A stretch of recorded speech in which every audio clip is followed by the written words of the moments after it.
Support for WUWM podcasts comes from University School of Milwaukee, fulfilling a values-based mission of developing learners, fostering leaders, and preparing citizens for pre-kindergarten through 12th grade. More information at usm.org/mission.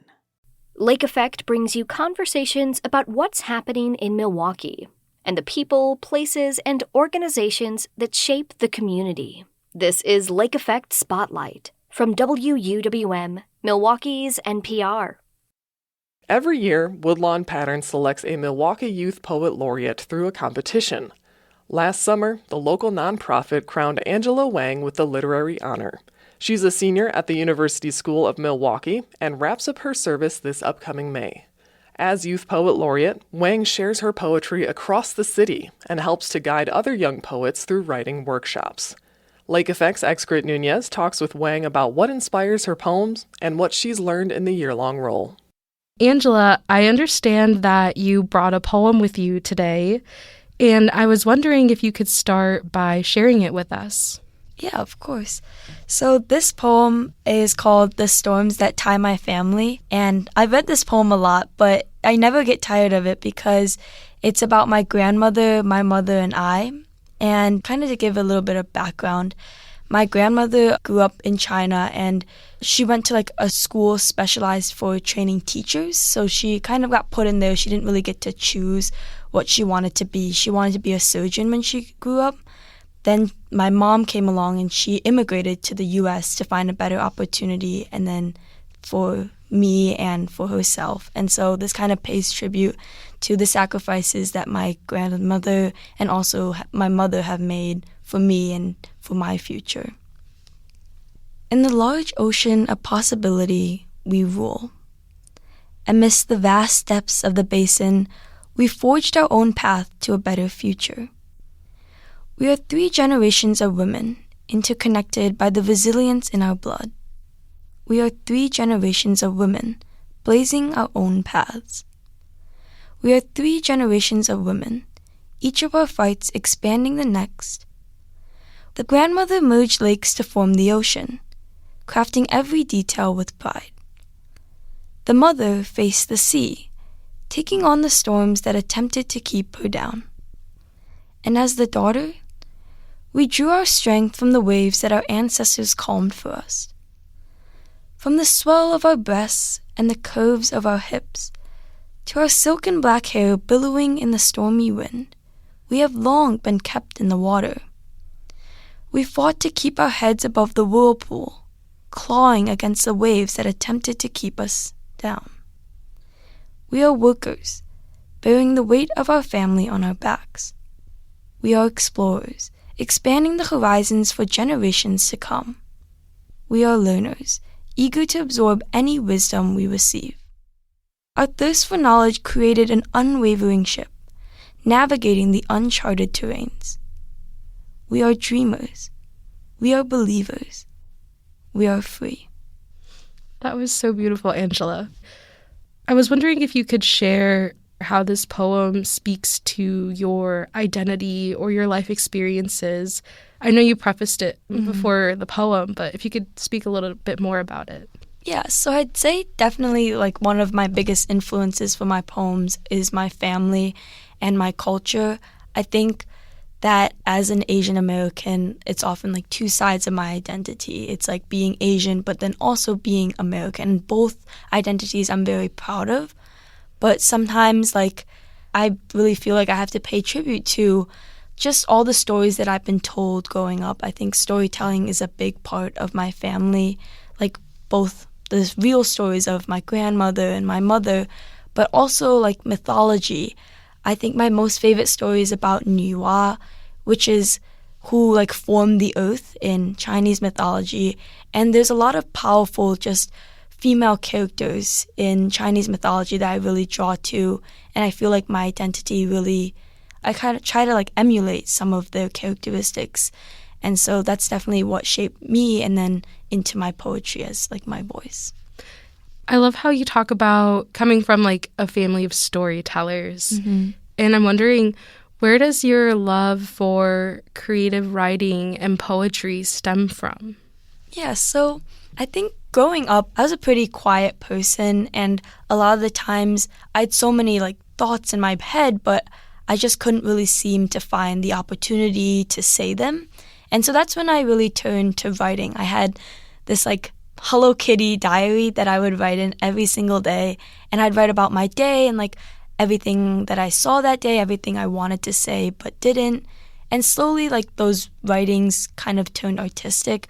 I started writing stories, and then I found poetry in middle school, and that's when I really started exploring all the different forms of poetry and trying to find my voice through it. I think also then I realized how powerful poetry can be, and that's really how I got into it and how I continue writing it to express my emotions and also use it to connect with other people too. And Woodland Pattern named you the 3rd Milwaukee Youth Poet Laureate. Mm-hmm. What does this role mean to you? This role for me is just a way for me to reach out to people who are like me, who are really quiet, who sometimes don't really know what to say at what time. And it's to show people that you can express your emotions not through just speaking, but through writing. You can be seen and heard and understood in a silent language. And it's just to show other people who kind of look like me, who might act like me, that they're heard and they have a space here to kind of grow and to find their own identities. I love that. And what are some things you've accomplished in this role or still hope to do before your time ends in May? This role honestly has taught me a lot, and I'm really excited to keep learning and growing. I think I have an upcoming event where it's a workshop on anger. I think that anger and these strong emotions, they influence my writing, and I hope that to learn from younger students, everyone has something to teach, and I'm here to listen about other people's experiences and maybe how they use poetry to express their emotions, and just to try out more types of poetry and maybe trying to expand beyond freeform and trying more maybe haikus and seeing how my writing can fit in all these different places. Yeah, and I know that it's been a busy year for you as Milwaukee's Youth Poet Laureate. You're also finishing out your senior year and transitioning to college later this year. Yeah. What are some of the issues you've been grappling with or writing about this past year? Yeah, I think these recent months, there's been increased polarization of two sides and their different beliefs. And I think with my poetry, I definitely tried to explore what can we kind of connect on, kind of taking from both sides and trying to make them see that we're still all people. Just because we have these different beliefs, that doesn't mean we're enemies with each other. That means that we might have different views, but we're all still people who feel human emotions and have all these experiences that we can connect on. I think I have my own beliefs, and I do express them through my writing, but then I also use these to kind of show other people and see what are your thoughts and what can I learn from you and what can you learn from me. It's more about learning from each other rather than arguing or disagreeing with each other. Yeah, that is so well said. And really another example of how poetry is an outlet, but also a way to connect with others. What do you hope people ultimately take away from reading and listening to your work? I want people to know that they matter. I think when I was quiet and I didn't really speak, I thought I'm not able to speak because maybe my voice doesn't matter as much. My voice isn't as loud, so maybe my thoughts aren't as valid as someone else's who's louder than me. And poetry really taught me that your experiences are extremely valid. I used to think I was a boring person, but after I wrote and I shared it with people, they're like, wow, I've never experienced this before. And so it's just to show people that everything that makes them them is unique. There's nothing that makes them just bland and boring. They should try writing and connecting with people because they'd be surprised how much about themselves that people would love to learn about.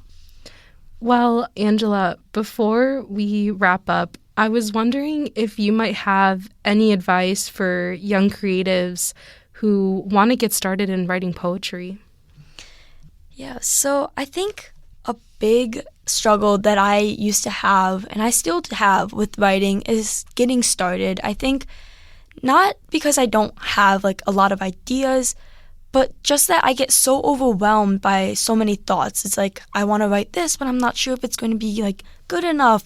And I really recommend just taking just multiple sheets of paper and kind of like brain dumping. That's what I like to do. But I find that seeing all my thoughts on paper helps me organize them and maybe combine two ideas that are sort of similar and help me start writing.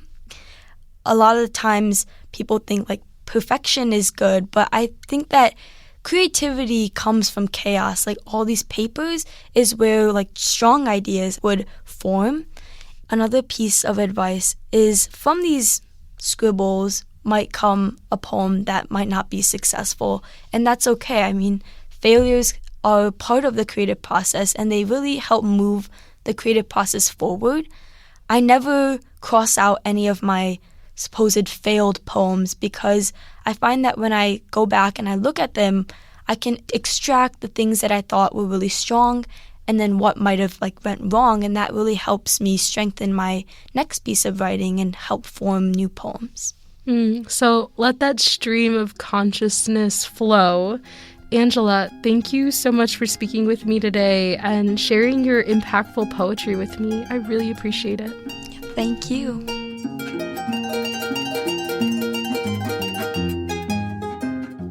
Angela Wang is a senior at the University School of Milwaukee and is this year's Milwaukee Youth Poet Laureate.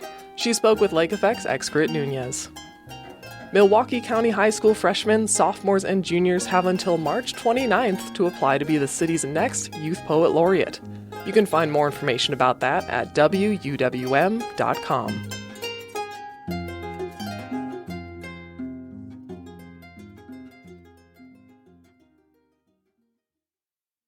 You can find more interviews like this one by visiting wuwm.com/Lake Effect. And while you're there, subscribe to the Lake Effect Spotlight podcast.